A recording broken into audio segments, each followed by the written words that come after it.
Text Expander from Smile is supporting this edition of MacVoices. Text Expander can help you be more productive in every single application on your Mac. Find out how at textexpander.com. Welcome to MacVoices. This is the talk of the Apple community, and I'm Chuck Joyner. This is the second in a two-part conversation with Mark Fuccio about Apple's stunning quarterly financial results. In the first part, we reviewed the results themselves and started down the path of interpreting what they mean. This time, we continue that discussion both from a financial and a market perspective. I hope you enjoy it. You know, we've often joked and been serious on the show about, folks, if you want a good investment, buy Apple.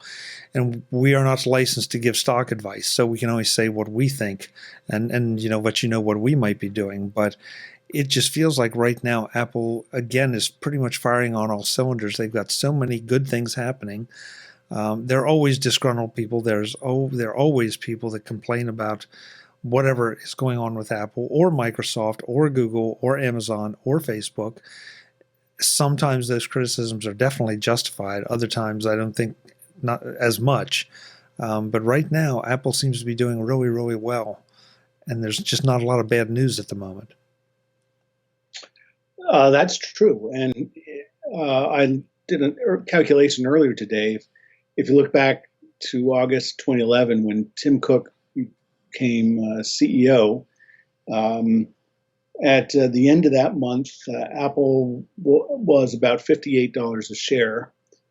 Today, it's about $436. So, that's a gain of $378. So, that's that's enormous. If you put that in perspective, since Apple was first founded, Tim Cook has created more value for Apple and Apple shareholders than during his tenure as CEO than Steve Jobs did. So that's one way of looking at it. Certainly, Steve made a lot of contributions in terms of setting him up for the current product set, but he hasn't been with us for 9 years. A couple other things that I wanted to touch on before we get out of here. Let's see. One was the congressional hearings, where, what was it? Apple, Amazon, Facebook, Google were called before Congress.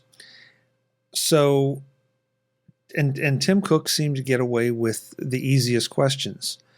From where I was sitting, it felt like he was there primarily because they are, among the largest, and there's been a little bit of a dust up over the App Store.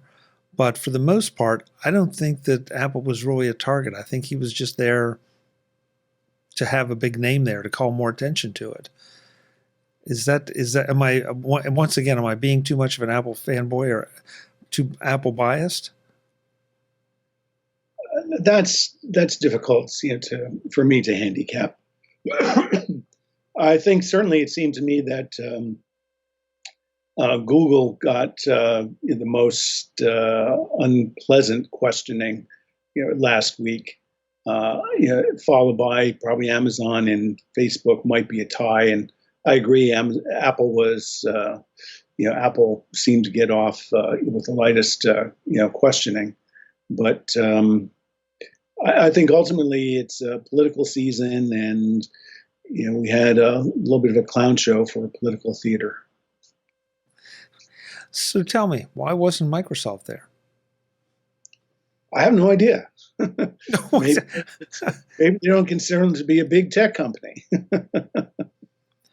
I just thought that was fascinating that because Microsoft still has, let's face it, Microsoft has a pretty huge share of things.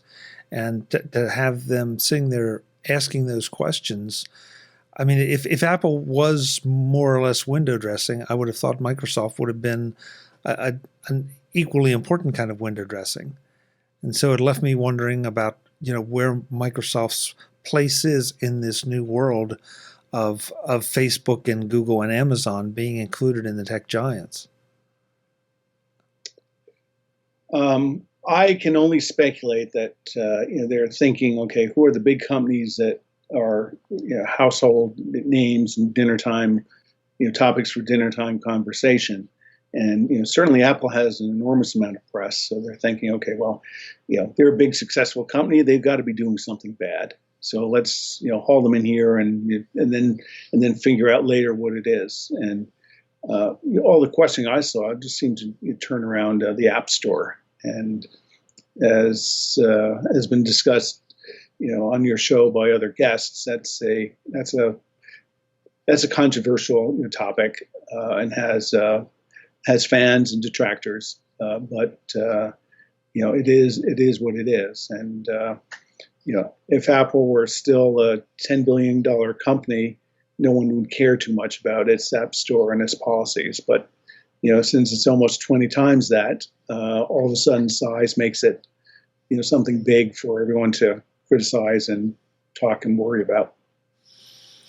Yeah, I've been on a couple shows that there have been sometimes borderline heated debates about some of those things, and I know I can get I have my opinions on whether or not it's the 30% is reasonable. I don't understand why so many regulators, legislators can't seem to understand that security. I mean, Apple has a focus on security, and so you can't just open it up and let people install things on something if you're trying to keep it as secure as an iPhone. And I don't know about you, but the more I've thought about it, and this is not a new concept, but my phone has probably more personal information by far, more secure information, more information I would not want to have get in the hands of the wrong person than any of my Macs do. And it's sort of a strange realization to come to, every so often. It's like, wow, this thing is like an extension of me. And if I were to lose it, I would lose a great, great deal. Yes. So just going to the start of your comment, I think people tell the story wrong about what the App Store costs.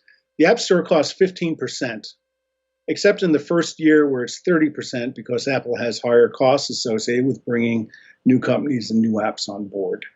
So, I tell people, if you think 30%, you're believing the detractors, nonsense.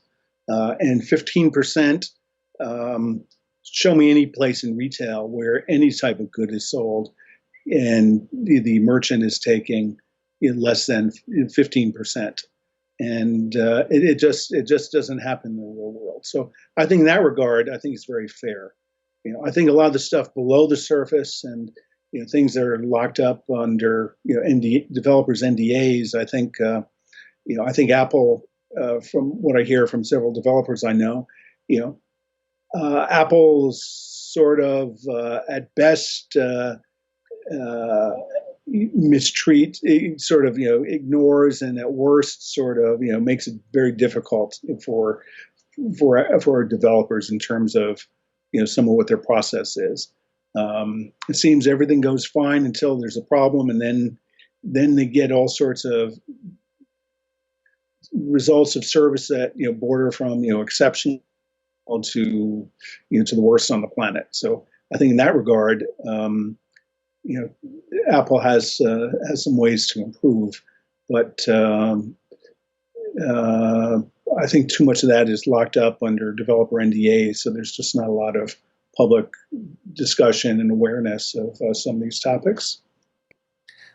I agree with you. I think the 15%, I mean, that's an interesting way that you put it, that 30% to onboard an app and then 15% after that. So that would mean Apple is making 15% after an app has been there for X number of months. 12 months, 1 year. Okay, 12 months. So, is that really fair? But on the other hand, I mean, and we've had this discussion. There's so many costs associated with the App Store, and what the App Store has become too. I mean, I've made this point. I can't imagine the bandwidth.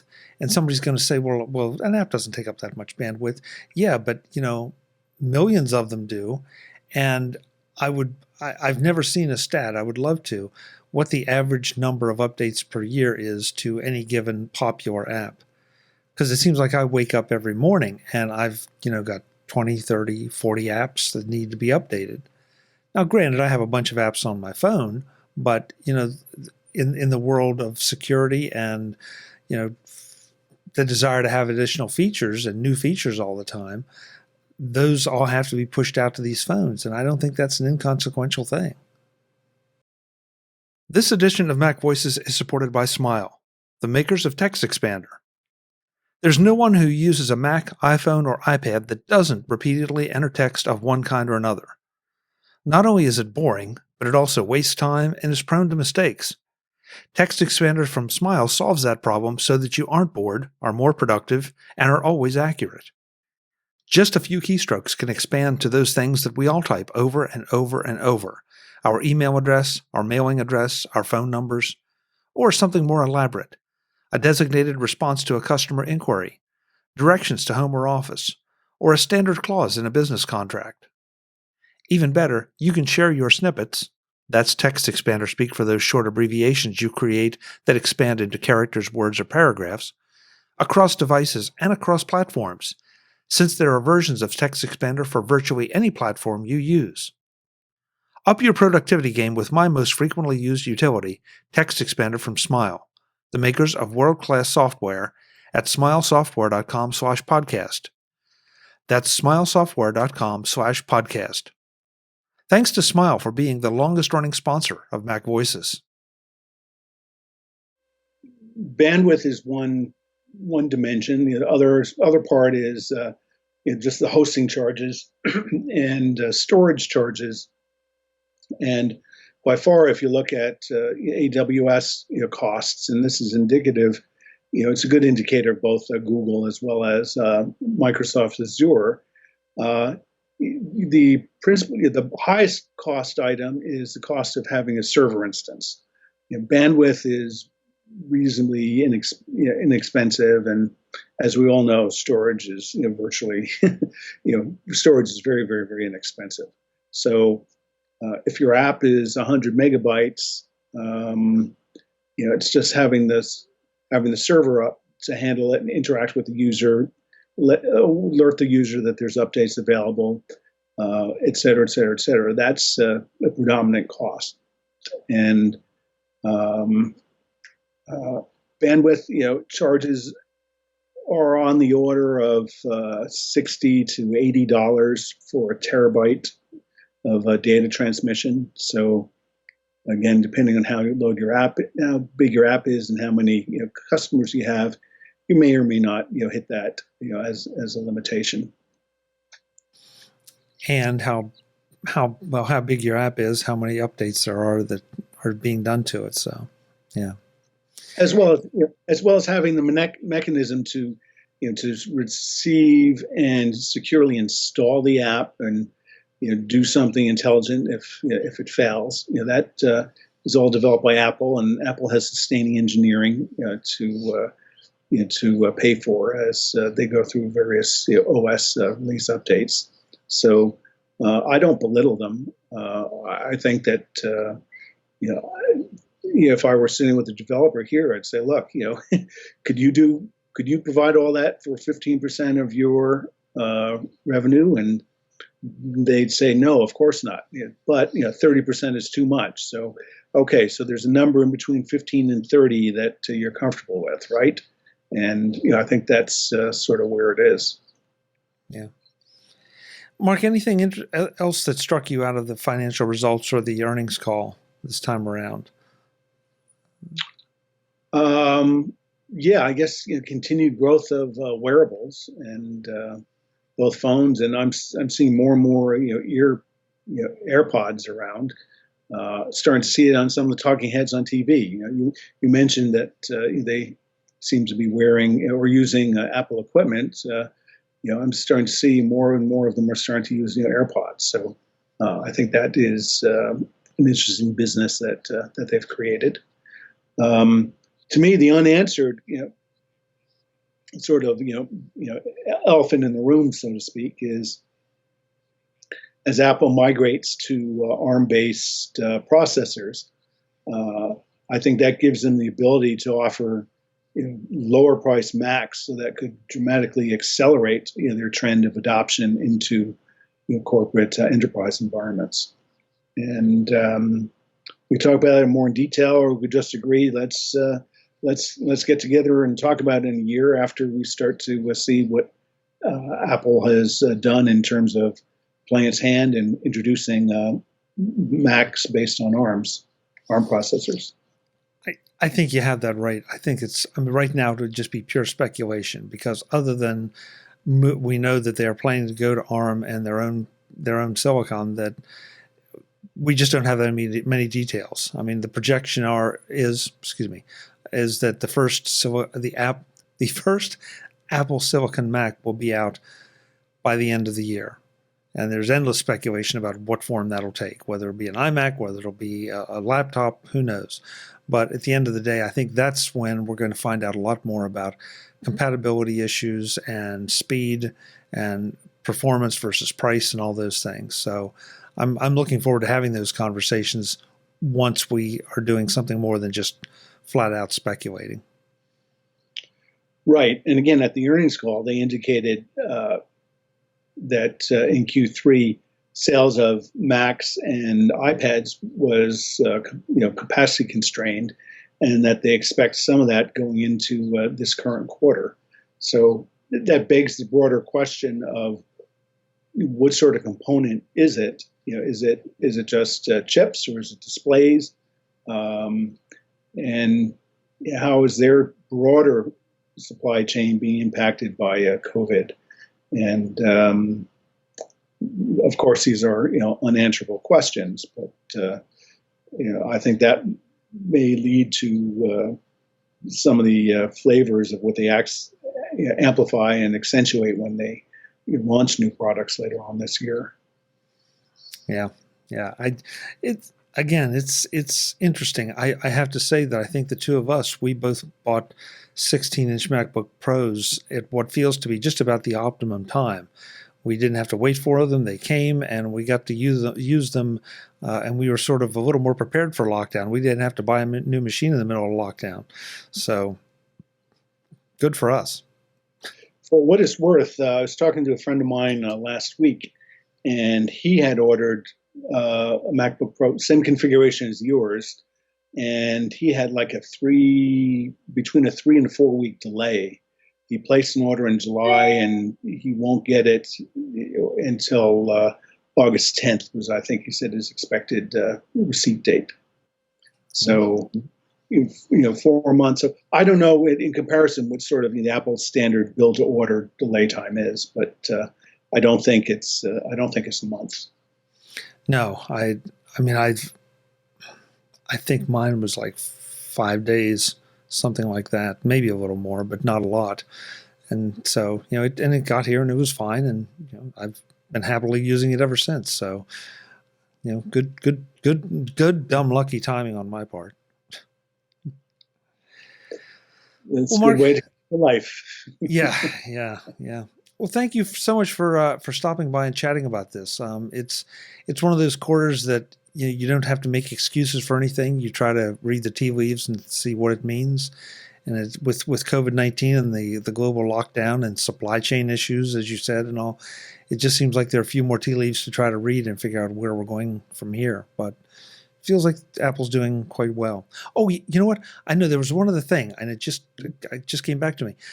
I did read an article that the earnings per share was hurt by Apple's matching of, I'm pretty sure it was COVID-19 donations by employees. And there was, again, this question over just pure shareholder value versus doing the right thing. And, that question seems to have reared its ugly head again. And this one, I think it feels good, because Apple once again is sticking to its guns of saying, okay, we may have cost the shareholders a little bit, but we think it's the right thing to do. I think certainly whatever they were doing would be unlearnable from their financial reporting, because it's such a coarse level of information.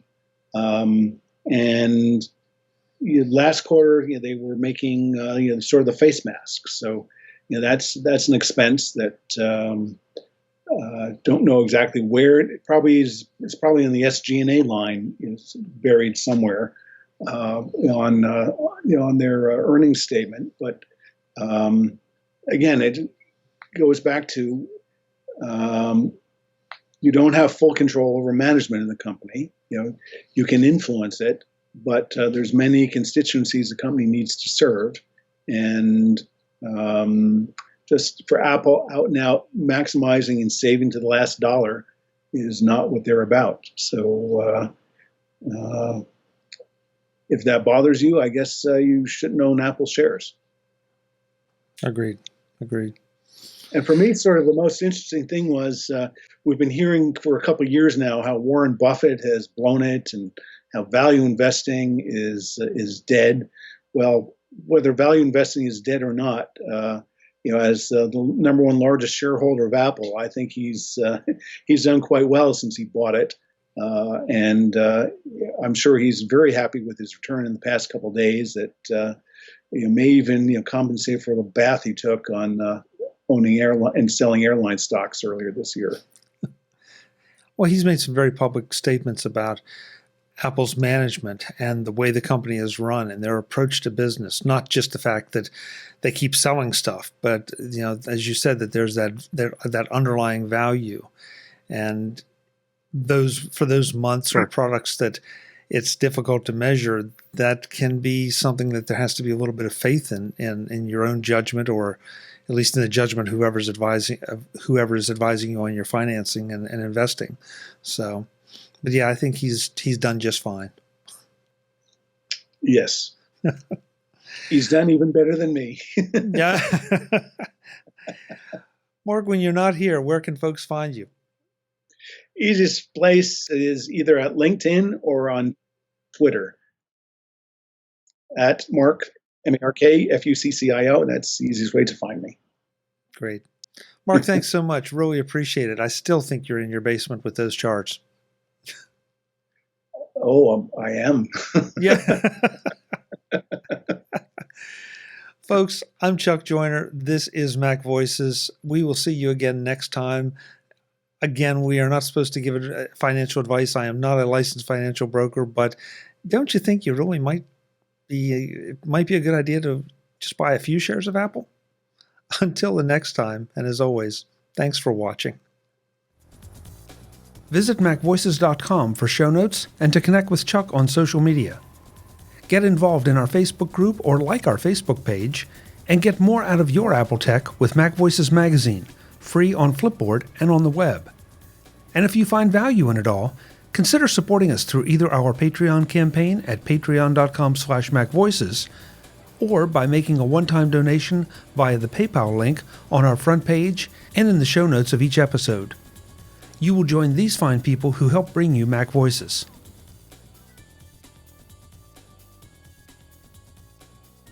Advertising handled by Backbeat Media at backbeatmedia.com.